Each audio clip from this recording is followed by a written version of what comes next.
रोहतक में एक नाबालिग बच्ची का रेप कर दिया जाता है और ऐसे में 4 आरोपी हैं, लेकिन 3 ही पुलिस ने अभी तक पकड़ पाए हैं। और सबसे बड़ी बात यह है कि जो होटल मालिक है वो काफ़ी संदेह के घेरे में है। आज कांग्रेस की कद्दावर नेता किरण चौधरी आज उस रेप पीड़िता बच्ची से मिलने के लिए आई है।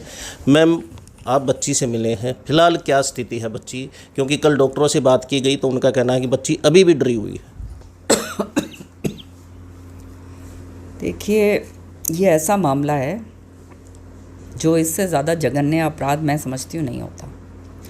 और नाबालिग के साथ इस तरह का दुष्कर्म जो करा गया है, खुलेआम करा गया है, होटल के अंदर करा गया है, तो ये सारी चीज़ें जो हैं, इससे ये तो समाज को समझना होगा कि इस तरह से जब ये कार्रवाई होती है तो पूरी तरह से बेखौफ जो ये इस तरह के जो लोग काम करते हैं, इसका मतलब ये है कि सरकार का जो अंकुश है वो ख़त्म होता जा रहा है। सबसे पहली बात तो ये है।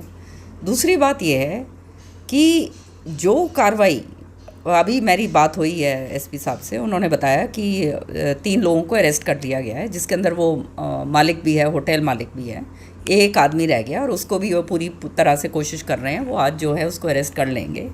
तो ये पूरी पुलिस अपनी कार्रवाई कर रही है निश्चित तौर पे। लेकिन मेरा मानना ये है कि ये इस तरह के जो होटल्स जहाँ पर ये सारा का सारा ये दुष्कर्म हुआ है, वो जो है उनके खिलाफ भी कार्रवाई पूरी करनी चाहिए। क्योंकि जो मुझे बताया गया है, मुझे मालूम नहीं है, जो कह रहे हैं कि वो सारे की सारी कानूनी प्रक्रिया जो है उन्होंने पूरी नहीं करी हुई है, फिर भी उनको एनओसी दी गई हैं।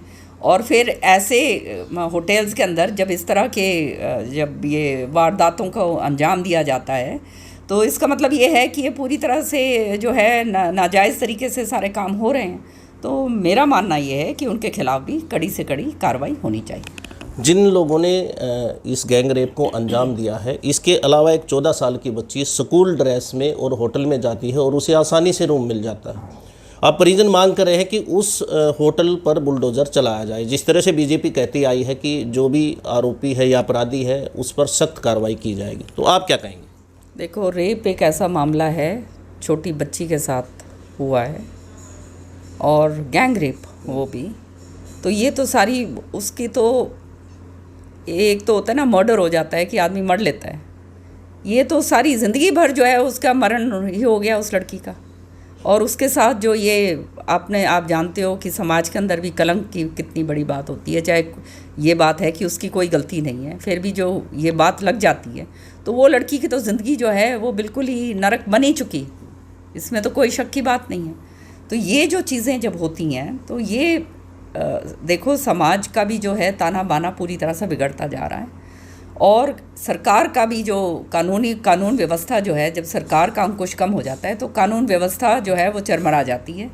और ऐसे हालात के अंदर जो इस तरह के जो गंदे लोग होते हैं, जो ये क्रिमिनल एलिमेंट होता है, या जिनका बिल्कुल उनको दिमाग के अंदर किसी तरह से खौफ नहीं रहता सरकार का, कानून का, तो वो फिर खुलेआम ये ऐसी वारदातों को अंजाम देते हैं।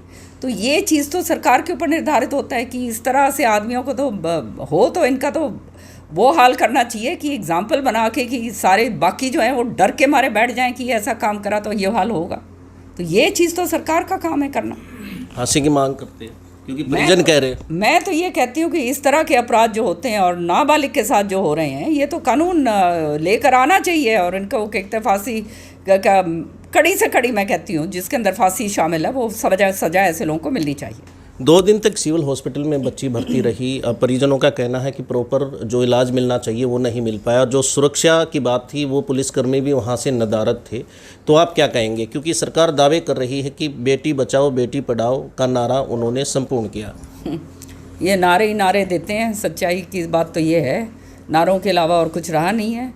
और मैं तो मेरा मानना ये है, बेटियां जो हैं सबकी साझा होती हैं और इस तरह से वारदात अगर किसी की बेटी के साथ भी हो तो उसको जो है कड़े से कड़े शब्दों के अंदर निंदा करनी चाहिए। और जो भी इसके अंदर शामिल हैं उनके खिलाफ कार्रवाई होनी चाहिए, कड़ी कार्रवाई होनी चाहिए। और साथ ही साथ पुलिस को भी जो है इसके अंदर जो है ये जो है जो इसके अंदर ढिलाई करी है उनके खिलाफ भी कार्रवाई करनी चाहिए।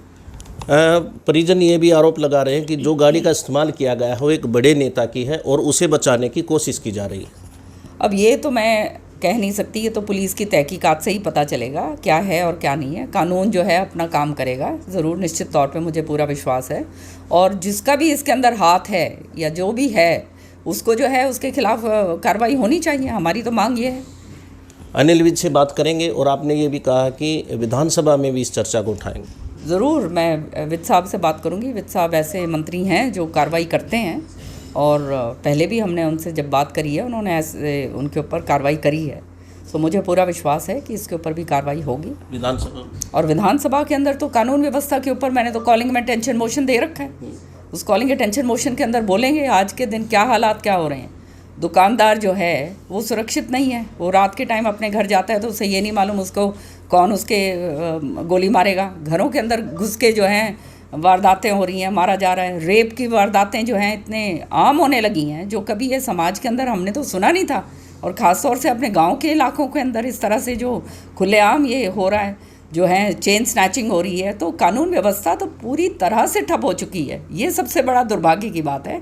और ये मैं बार बार ये बात कही है, ये काम तब होता है जब सरकार का अंकुश ख़त्म हो जाता है और जो ये इस तरह की जो ताकतें हैं या इस तरह की जो एलिमेंट्स हैं, क्रिमिनल एलिमेंट्स हैं, वो जो हैं बेखौफ होकर अपना वारदातों को अंजाम देते हैं। तो ये थी कांग्रेस की नेता किरण चौधरी, जिन्होंने कहा कि इस गैंग रेप मामले में वो अनिल विज से बात करेंगे और विधानसभा में भी इस सवाल को उठाएंगे।